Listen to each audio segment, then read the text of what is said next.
Welcome to 10-Minute Sales Training, practical sales training for everyday reps. This is short, focused coaching you can use immediately. Whether you're on the way to a meeting, in between calls, or building a team, let's get into it.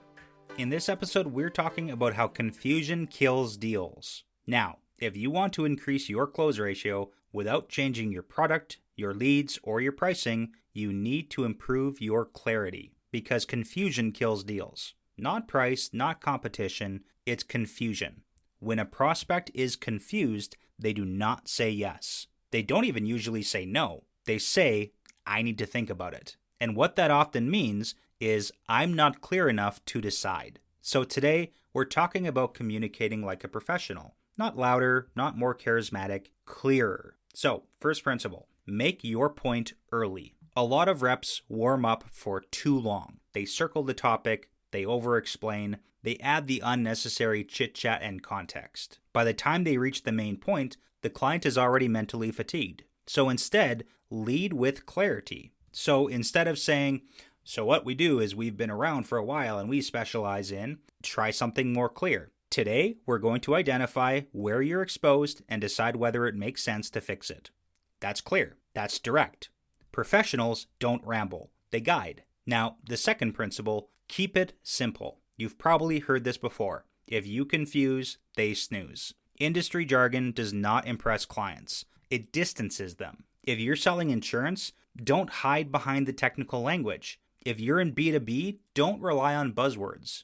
Translate everything into plain outcomes. Instead of saying, this policy provides enhanced riders and flexible premium allocation structures, try something like this. This protects your income if you can't work, and it keeps the cost predictable. Simple language builds trust, and complex language builds walls. Okay, quick break, then we'll jump back to the rest of this. Okay, third principle.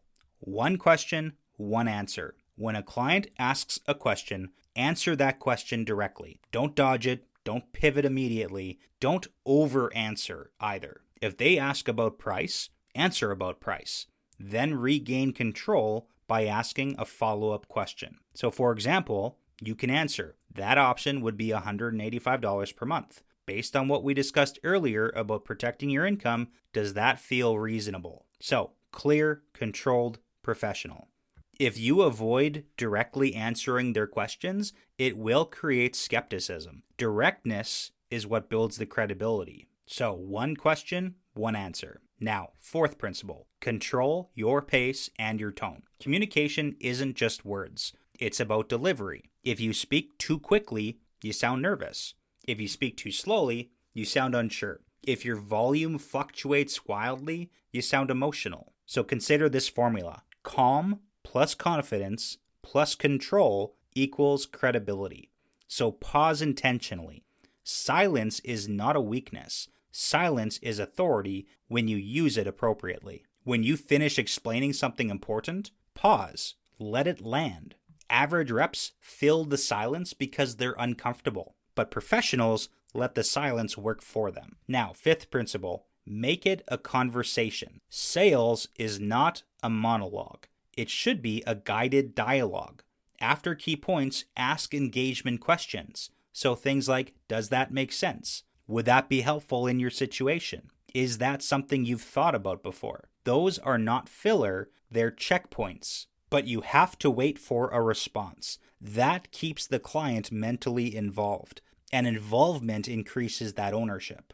And decisions aren't made without ownership. Now, sixth principle, know where you're going. Before you start a conversation, you have to know the outcome you want. So, is it a booked appointment? Is it a proposal review? Is it a signed agreement? Or is it a referral? If you don't know the destination, your conversation is going to drift. And again, drifting causes confusion. If you have structure, that prevents the drift. Now, this ties directly back into the 4-part sales script. You have the warm-up, the transition, the presentation, the close. When you follow structure and then communicate clearly within that structure, your conversation feels controlled. So let's use an example. Imagine you're presenting two options. One rep says, well, this one has this feature, and this one has that feature, and there's a few other things here to consider. Now the other rep says, option 1 gives you a lower monthly cost, but less flexibility. Option 2 costs more,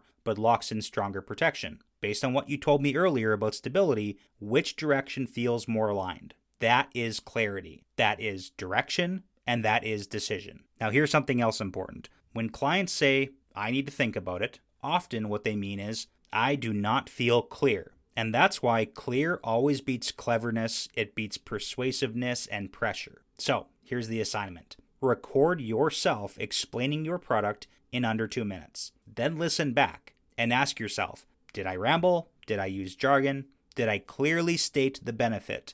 Did I invite engagement? And then tighten it. Remove unnecessary words. Simplify your language and practice being clear, because the more clearly you communicate, the less resistance you will encounter. So remember, confusion kills deals and clarity closes them. All right, that's it. If this episode was helpful, send it to someone on your team. And if you're leading a sales team, feel free to use it in your next training session. If you'd like to support the show, you can find that link in the show notes. Sales is simple, but it's not easy. The more intentional you are, the better you get. I'll see you in the next one.